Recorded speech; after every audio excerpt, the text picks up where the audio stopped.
je vais voler. Ouais, on y va. Allez! Il faut que tu l'obliges à réagir. Comment tu veux... Oh, toi, t'es un génie. Oui, je sais. Qu'est-ce que j'ai dit?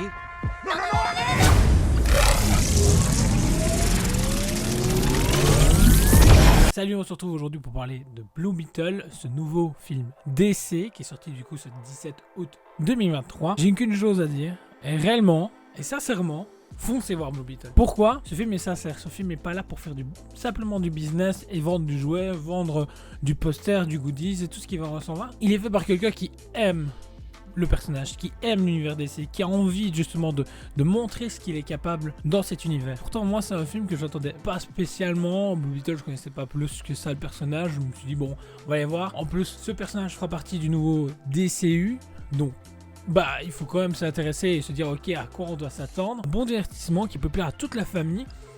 Il n'y a pas de truc hyper chelou, hyper violent. Ce côté de fraîcheur que j'aurais dire je cherchais ces derniers temps au cinéma, que j'arrivais pas à retrouver. On a eu beaucoup de films cette année, des films très mauvais, des films très bons, des films juste passables, se dire je le vois une fois et puis c'est bien comme ça. Et puis on a des films je trouve rafraîchissants. Et là, bon, on sort quand même d'Oppenheimer, Barbie au cinéma, The Meg, bon rien de très joyeux pour l'instant, Barbie qui... à ce côté jovial mais en même temps mon réalisateur, et ben là on a Blue Beetle qui veut juste être là, qui est juste là pour nous divertir, qui est juste là pour donner de l'espoir, parce que franchement le personnage de Rami Reyes est très attachant et sincère. Toute sa famille pendant tout le film, on est avec eux, on a envie de suivre ces personnages qui sont aussi loufoques les uns avec les autres et qui sont très bien amenés. En plus de ça c'est une famille latino, on n'a pas l'habitude du coup de voir ça dans tout ce qui est univers super-héros, et du coup ils ont ces petits clichés qu'on peut retrouver à certains endroits et qui sont pas dans l'abus et qui sont pas dans l'abus, qui sont juste là et bien placés, bien mis, l'humour est bien dosé. Je veux dire, j'ai passé plus qu'un agréable moment, ce film m'a vraiment convaincu de me dire bah ok, DC peut se relever à l'heure actuelle, il faut juste que les gens se bougent le cul pour aller voir au cinéma. Parce que en plus de ça, bah, il n'a pas eu le droit aux avant-premières avec justement les acteurs sur le tapis rouge et tout ça, parce que bah, avec la grève des acteurs, bah, c'est pas possible. Mais on a pu retrouver James Gunn et Peter Safran sur les tapis pour justement un peu communiquer, un peu parler. Et James Gunn a pu dire comme quoi il n'a rien retouché à ce que Blue Beetle était. Il a laissé justement, il trouvait que le film qui était très bien en lui-même et qui sera très heureux du coup de l'accueillir dans ce nouveau univers DCU. On verra bien où plus tard ça va amener, parce que franchement je le vois bien coopérer avec des personnages, il peut être très important. En plus de ça le personnage est très respecté, le personnage de Blue Beetle. On a justement ce scarabée qui vient se greffer sur Rami Reyes et qui nous dévoile un personnage qui est capable d'énormément de choses, mais en même temps qui est un peu bridé parce qu'il est encore jeune et tout. Et oui, c'est encore un jeune super-héros, j'ai envie de dire. On en a plein pour l'instant chez Marvel. Et je trouve que justement, ils font pas le poids à côté de Rami Reyes. Parce qu'il n'y a pas ce côté de...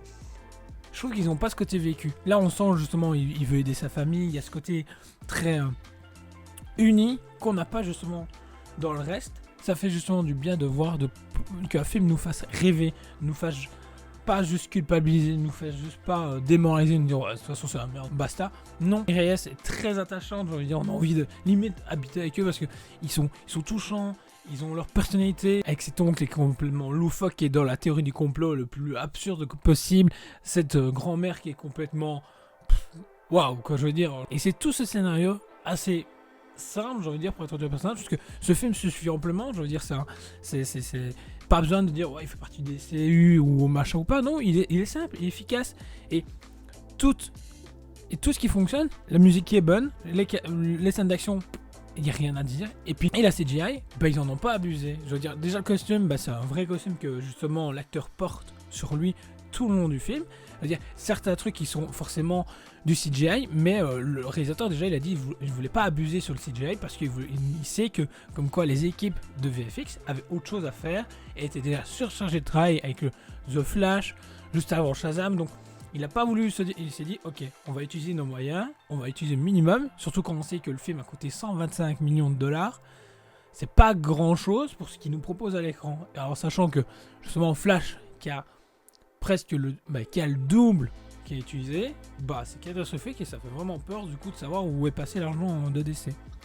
pour moi, oui, c'est un film, un grand oui, et je dis 1000 fois, foncez voir Blue Beetle au cinéma, parce que ça vaut vraiment le coup. Et si le DCU redémarre de cette manière-là, moi, ça me convient, et j'espère vraiment en découvrir plus. J'espère réellement revoir ce personnage au fur et à mesure. J'espère vraiment le revoir dans Superman Legacy, même microseconde à la fin, je m'en fous, mais juste me dire, bah il est dedans, vous tracassez pas, c'est parti. Parce que ici, bon, forcément, James Gunn dit qu'il est dedans, mais des choses peuvent encore changer, il y a beaucoup de rumeurs autour de comme quoi ça va dépendre de ce qu'il fait comme chiffre. À l'heure actuelle, je sais qu'il est déjà à plus de 25 millions de dollars de recettes, donc à voir, on est loin justement des 125 000, mais bon, on verra bien, parce que beaucoup d'avis positifs tournent autour. Je veux dire, la critique est bonne. Rotten Tomatoes, bah, il est certifié Fresh Tomatoes. Donc voilà, il s'en sort avec une note de 76, entre 76 et 79%. Donc c'est un bon film, popcorn. C'est un film qui donne je trouve la patate. Et ce que je trouve un peu dommage à l'heure actuelle, c'est qu'on veut absolument des films très compliqués, qui va loin. Je veux dire, la période Endgame était bien, et qui me finit voir, mais on a besoin maintenant de remotiver les gens, de dire ok, on peut être de l'avant, des personnages frais et tout ça. Et là, c'est ce que DC va vouloir nous proposer, et je trouve qu'il faudrait déjà s'en contenter. Il faut pas obliger que le cinéma, c'est un divertissement avant tout, et là on a un bon divertissement, et les gens veulent pas y aller le voir, ou les gens sont déjà en mode, bah écoutez, c'est un gamin avec un costume de super-héros, du coup on s'en fout, on en connaît déjà plein. C'est dommage.